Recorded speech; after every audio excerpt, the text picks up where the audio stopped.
Hi guys, follow me on Instagram to never ever miss any of my crazy updates. Hi guys and welcome to another vlog. Now this is the KTM Duke 390 and of course it's a fantastic motorcycle. It says ready to race. That is the Royal Enfield Continental GT 650 and that is of course the Honda CR-V. Now let's quickly get astride this motorcycle and discuss something very important. Alright, many of you have been wondering which is the motorcycle to buy. Should you buy a Continental GT 650 or should you opt for the Interceptor? Well, there's no confusion in that regard. Okay, we are in first gear and off we go. So there's no confusion in that regard because I feel the Continental GT 650 is much better than the Interceptor because there's a lot of front end feel on this motorcycle and it's more engaging to ride because the riding position is better. Bar and mirrors give a better view of what's behind and there are a ton of things I can talk about. But today I'm going to be talking about whether you should buy this motorcycle, the Continental GT 650, or you should buy the Kawasaki Ninja 300. Now of course both of the motorcycles are very different to each other, as different as chalk and cheese if I may, but because they are priced very similarly. Now similar is a question of which variant you opt for, because this base Continental GT 650 is priced around 3.17 lakhs on road Mumbai. Now if you go for the top end variant, which happens to be the chrome one, the custom, that one is priced close to 3.6 lakh rupees. For 3.6 lakh rupees, well, you might just put 10,000 more and get the Kawasaki Ninja 300, a motorcycle which has established its name in the market, and of course it being a Japanese motorcycle has a lot to offer in terms of peace of mind and reliability as well. But this motorcycle of course is a whole lot of fun. So we are in first gear right now. Oh, the brakes are good enough. Here we go. Motor revving all the way close to 7,500 RPM. Now we are into second and third. So you can see performance is great. Obviously a lot of wind blast. Third trend lines around 125 kilometers per hour. Already in fourth. And my goodness, the performance is very nice.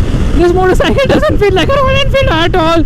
But of course we're comparing it with a legendary motorcycle, the Kawasaki Ninja 300. The Ninja 300 also employs a parallel twin engine, but there's slight difference here because this one is air and oil cooled and the Ninja 300 is of course liquid cooled. Less displacement, 300cc, this is 650cc, and there's no replacement for displacement. That's the reason this motorcycle has great amount of low end punch. The Ninja doesn't feel that alive lower down, but it absolutely screams to its red line, which happens to come in at close to 13,000 RPM. This one red lines at just 7,500 RPM. You can see that is insanity, isn't it? That's like 5,000 RPM more to play with. That's a lot. So as you can see, performance is really nice on this machine. Now it doesn't really compare well with the Ninja 300 in terms of hardware bits, because the Ninja 300 obviously gets a lot of equipment. Firstly, it gets a monoshock suspension, a better instrument cluster with a lot more information to offer, and that's not all. The engine obviously being a parallel twin in both these motorcycles is differentiated by the fact that the Ninja 300 is liquid cooled. This is air and oil cooled. This one does sound good. The Ninja absolutely screams and makes a racket. But what the Ninja 300 lacks is, okay, let's shut up for a moment. As you can hear, this motorcycle feels very refined and smooth. The Ninja 300 is also very refined and smooth. Parallel twin engine for the win. So in terms of refinement, both these engines are extremely refined and smooth, offering punchy performance. The Ninja 300 is faster from 0 to 100 kilometers per hour. It's also faster in terms of top speed. But this one has a lot more feel. Obviously it doesn't have the traditional Royal Enfield thumb, but in terms of performance it's absolutely maddening the way it pulls.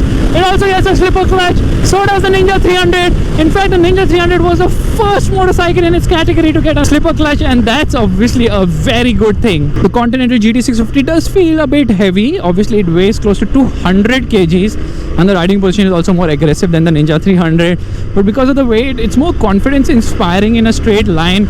Although the Ninja 300's full fairing means that it's more aerodynamic at higher speeds, so obviously the Ninja 300 feels better mechanically and is also a better handler. Ride quality is also very good on the Ninja 300. This one also rides pretty well. Brakes are better on the Ninja 300, although not very impressive. But the Continental GT also has decent brakes. Both of them get dual channel ABS. So I mean, these bikes are so similar in so many regards. It makes it extremely difficult to pick a winner among these two. But I feel that the Ninja 300 is slightly more practical. This one obviously comes with a single piece seat. The good thing though is that both these motorcycles have very good quality, and that is a big plus to Royal Enfield, because they've made a motorcycle which has global level of quality. Everything feels so well put together. Fit finish is really good. And off we are.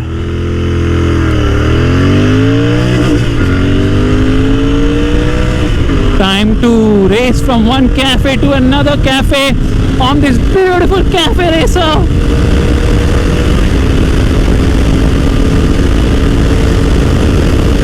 Oh my god, the front end is absolutely loose. But the front end on the Ninja 300 feels so much better. I mean, you really can't push this motorcycle to its top speed, which happens to be around 160 kilometers per hour. Meanwhile, the Ninja 300 has a top speed of close to 180 kilometers per hour. So in terms of outright performance, there's no denying the fact that the Ninja 300 is just better. But remember one thing, this motorcycle isn't about outright performance. It's about accessible power. It feels so good to ride because you don't have to rev the nuts out of this motor, and the handling also feels kind of sure-footed because this is a heavy motorcycle, and I mean, because you are leaned ahead, the riding position is better for sporty riding, and you feel some front end as well on this motorcycle. The tires on this motorcycle are slightly better than the Ninja 300, and the Ninja 300 tires aren't very impressive though. Now this one gets a tube, the Ninja 300 gets a tubeless tire, where the Ninja 300 has an outright advantage is in terms of fuel economy. Now lower displacement engine, and the fact that it is obviously a very smooth and refined motor, and most importantly it has a bigger fuel tank, helps the Ninja 300's cost dramatically.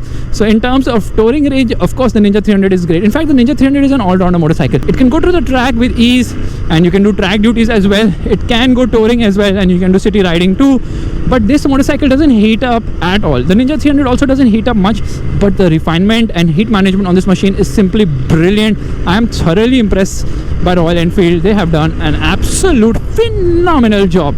So really nice motorcycle. I like the sound as well, but which bike would I put my money on? Now that becomes very difficult a question to answer, because the Ninja 300 might be a fantastic motorcycle, but it's quite old now, and then I kind of feel that okay, the whole world has said bye to the Ninja 300, and we still are getting the Ninja 300 at a price which is kind of high for a motorcycle which has been in the market since quite a few years now and has been discontinued globally. Meanwhile, the Continental GT is an upright all new motorcycle, very little from the Continental 535, although yeah, there are things which will remind you of the 535, but this one feels so different in almost every possible way. And yeah, doing such things with the Royal Enfield, that's a first, isn't it? And this dude is also like, oh, is he from the Royal Enfield family? I don't think so, because he's gone to Leh. I haven't, and I wouldn't. Punchy performance, lovely motorcycle. So if I had to buy one, I would definitely choose the Continental GT 650 over the Kawasaki Ninja 300, solely for the fact that this is a fresher motorcycle and this is a new category altogether. Because between the Ninja 300 and the R3, I would pick the R3, but an updated R3 is coming very soon, has been unveiled globally as well. So it becomes very difficult to choose a winner. But my choice between all these motorcycles between 3 to 4 lakh rupees is definitely the Continental GT 650. I am that impressed. What I'm not impressed with is that this fuel tank lid comes in your hand, there's no hinge for it, and build quality isn't great because the stand came off this motorcycle. So certain things could have been better, and long-term reliability is still not known. But in front of the Ninja 300, which obviously is a fantastic motorcycle but kind of feels old and dated, and I feel that for that price you should have got a Ninja 400 because the whole world has got it. Why haven't we? So kudos to Royal Enfield to price this motorcycle very aggressively and attractively, and that's something which is attracting me to this beautiful machine. And since we are on a signal, and it's my compulsory stuff to actually stop on a signal and get off and show the motorcycle, so I've got 5 seconds to do so. Here we go. Yeah, looks lovely, doesn't it? I mean, it looks fast while standing still. Anyways, it's time to go. Here we are, and we are off.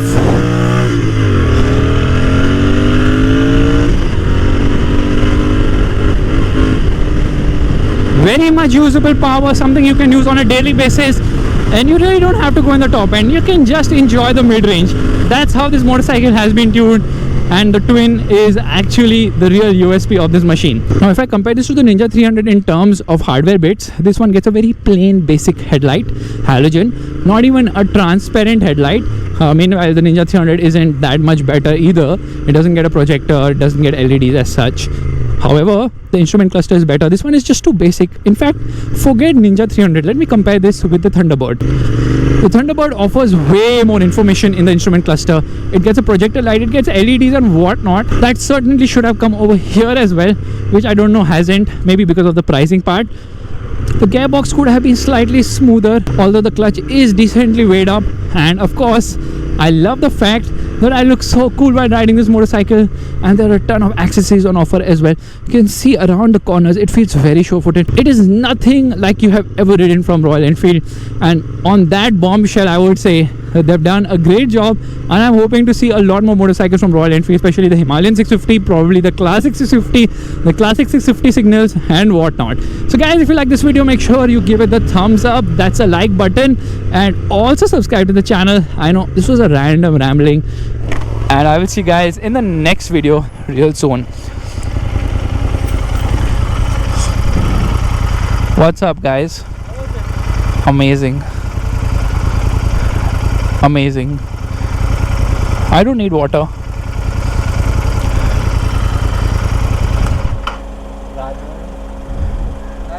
Been लोगे? नहीं है तुम्हारे पास been?